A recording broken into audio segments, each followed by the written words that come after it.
Show, gurias, coisa boa. Tô muito feliz, essa é a nossa primeira live aqui no perfil.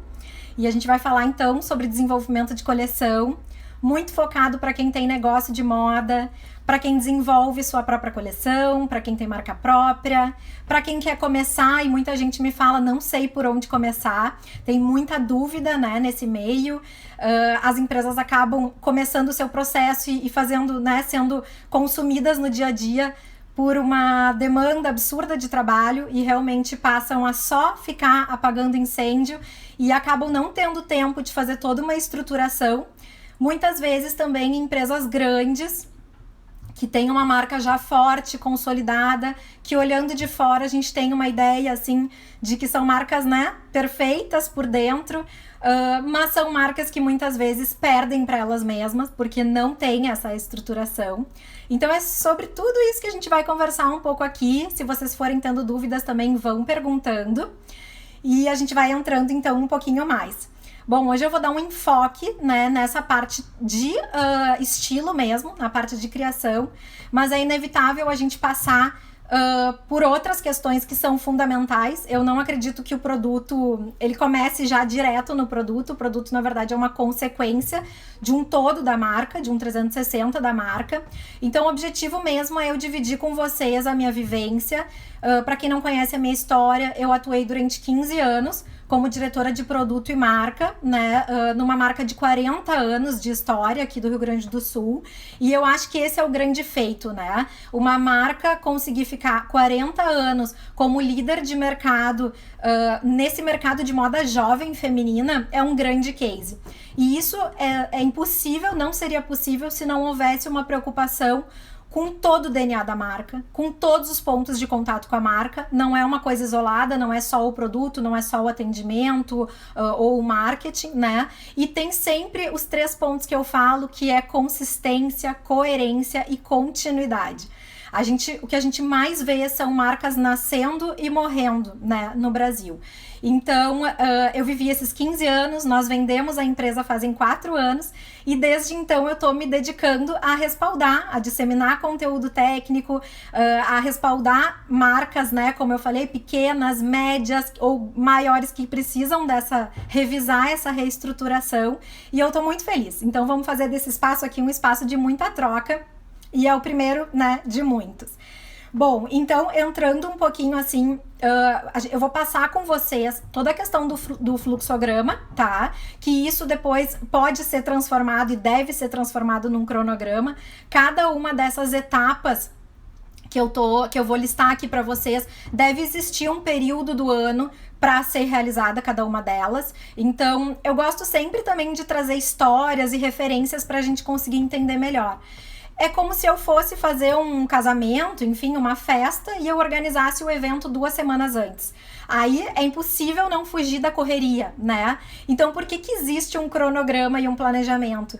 Para que cada uma das etapas seja cumprida no seu tempo, na sua ordem, e aí quando chega no dia, tá tudo pronto, tá? Bom, então, o primeiro ponto que a gente tem que falar é sobre branding. Então, assim, é uma palavra que tá muito em voga, que tá todo mundo muito falando sobre isso. Normalmente, quando eu chego para atender as empresas e eu questiono, tá legal a parte do posicionamento, a gente precisa revisar esse tema, muitas empresas dizem, não, a gente sabe, a gente domina nosso público-alvo. E aí, quando a gente vai olhar o produto, a gente vê que não é bem assim, né? Às vezes a pessoa fala, quais são as características da tua marca, quais são, né, os benefícios da tua marca, e aí a pessoa fala assim, eu vendo um produto de qualidade, eu tenho um bom preço, e aí eu digo, pera lá, né, isso são características, atributos palpáveis, né, tangíveis, não tem um penso de posicionamento. E isso impacta diretamente na construção do produto. Dando um exemplo bem claro, se a gente tem uma marca, de repente, para uma mulher um pouco mais velha, e eu faço um produto mais justo, mais curto, mais cavado, com certeza aquele produto não vai girar, porque não está de acordo com a expectativa do meu público-alvo, da minha persona. Então, retomando, o primeiro ponto que a gente tem que falar é sobre posicionamento de marca. Então, embora muitas marcas entendam que tem isso dominado, na prática não tem, né? Então, tem que revisitar, né, isso. O segundo ponto, eu vou ir passando cada um deles e depois a gente entra um pouco mais a fundo na parte da criação mesmo. Então, o segundo ponto que eu coloco é a parte das pesquisas. Então, feito o tema de casa do branding, a gente entra na parte das pesquisas. E aí tem outra questão, que normalmente as pessoas falam, pesquisam só moda, né? Existem vários outros fatores que interferem também e que devem ser pesquisados.